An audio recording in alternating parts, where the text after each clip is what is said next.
Terjebak dengan seorang budak, raja meminta sekelompok preman menyerahkan diri sebelum raja menggunakan kekuasaannya untuk memberikan hukuman yang berat. 왕이다. 전에 전하가 계시다. 전을 보여라. Beruntungnya polisi Seo datang tepat pada waktunya, membawa banyak pasukan untuk menangkap penjahat sekaligus melindungi raja.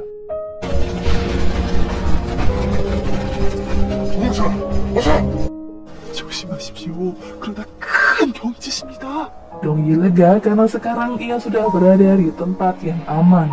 Raja meninggalkan Dongyi karena ia harus memberikan perintah kepada polisi Seo. 옥체는 괜찮으십니까? Dongyi belum menyadari jika pria yang ada di depannya adalah Raja Joseon.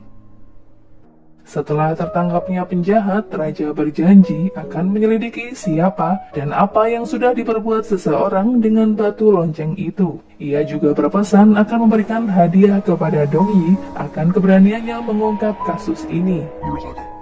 예. 이것이 바로 물에 녹는 소금돌 암염이요. Fokus penyelidikan kini tentang batu lonceng yang ternyata terbuat dari garam. Raja memperlihatkan meleburnya batu garam itu sewaktu dimasukkan ke dalam air.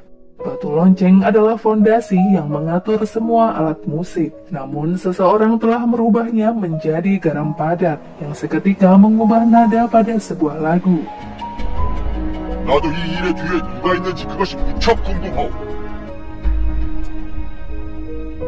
Taesuk mendukung niatan raja untuk mencari tahu siapa dalang yang berniat menjebak selir Okjung. 뭔가 장상군 모함하기 위해 망한 모략을 꾸민 것입니다. Mendengar orang suruhannya menjadi tahanan membuat Ibu Suri panik dan tak bisa tidur. Karena jika petugas Min tertangkap, semua rencananya akan diketahui raja. 잡혀온 자들이 아는 건 민국만 뿐입니다.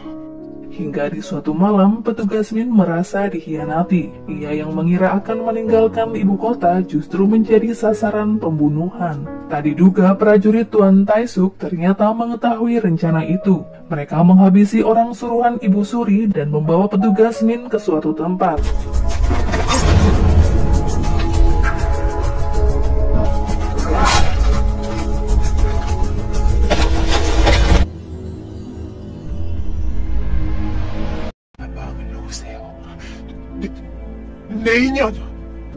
Kedatangan selir Okjung seperti mimpi buruk bagi Ibu Suri, karena ia membawa tanda pengenal milik petugas Min yang kini sudah terkapar. Sepertinya selir Okjung ingin menyelesaikan masalah ini dengan elegan tanpa menyakiti Ibu Suri.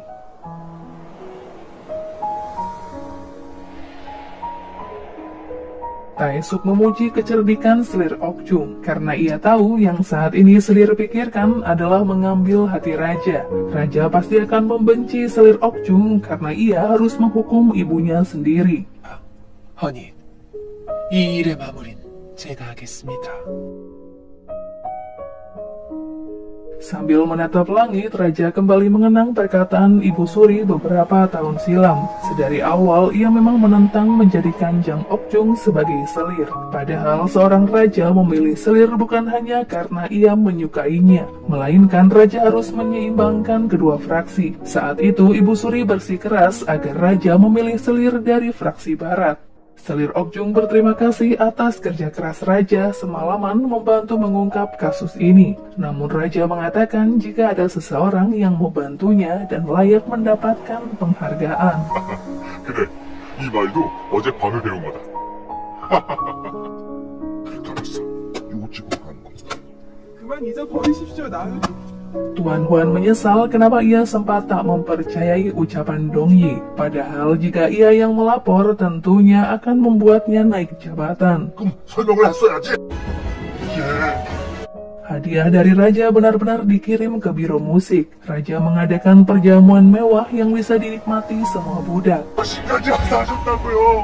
내가 오식을 더 먹어보다니.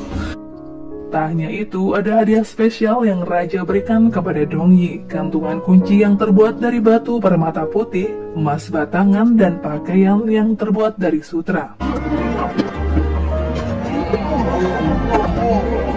Dongyi merasa tersanjung menerima hadiah dari raja. Ia mengira detektif semalamlah yang memberikan identitasnya kepada raja, sehingga raja memberikan hadiah ini.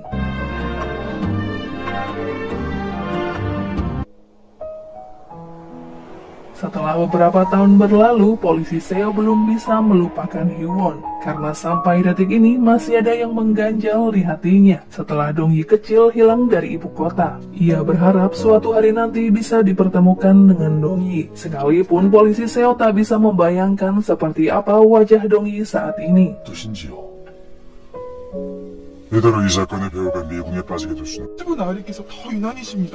오늘 부임하는 부조지원감이 남인 세도가 집안이자니 Keesokan harinya, Biro Musik kedatangan pejabat baru untuk mengubah sistem kerja. Dua orang ini adalah Oh Taepong dan Oh Hoyang yang merupakan adik dan keponakan dari Taesuk.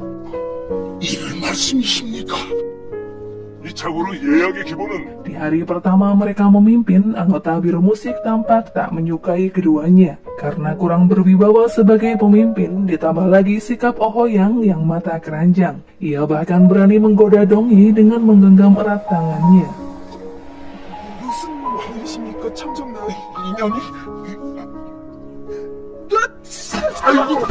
Merasa dilecehkan, Dongyi menarik Oh Hoyang dan membuatnya terjatuh. Seketika amarah pria kurang ajar ini meledak dan berniat menghukum Dongyi, menuduhnya sebagai wanita murahan. 메이지는 어디 가는 기냐? Yongdal dan Tuan Huan memohon agar Dongyi dimaafkan. Namun keadaan berubah seketika ketika Oh Taepong datang dengan seorang kasim. 나오는데도 예, 나으리. Mereka mencari Dongyi yang diperintahkan untuk menghadap Selir Okjung. Dongyi merasa terhormat bisa menemui Selir Okjung di kamar pribadinya. 예? 눈빛이 좋다. 역시 내가 옳게 봤구나. 그를 알 거라 생각했다. Selir Okjung ingin memberikan hadiah atas kontribusi Dongyi saat Selir dalam masalah. Berkat bantuan Dongyi, ia terbebas dari stigma pembawa sial. Selir Okjung meminta Dongyi untuk mengajukan satu permintaan. 서인에겐 그 무엇보다 중요한 일입니다. Dongyi dengan lantang mengatakan jika ia ingin melihat gantungan kunci milik Selir Okjung, karena itulah hal yang paling penting di dunia bagi Dongyi. Apakah Dongyi akan mendapatkan jawaban tentang bahasa isyarat dari Selir Okjung? Nantikan episode selanjutnya ya guys. Buat kalian yang suka, jangan lupa untuk di like, komen, dan subscribe.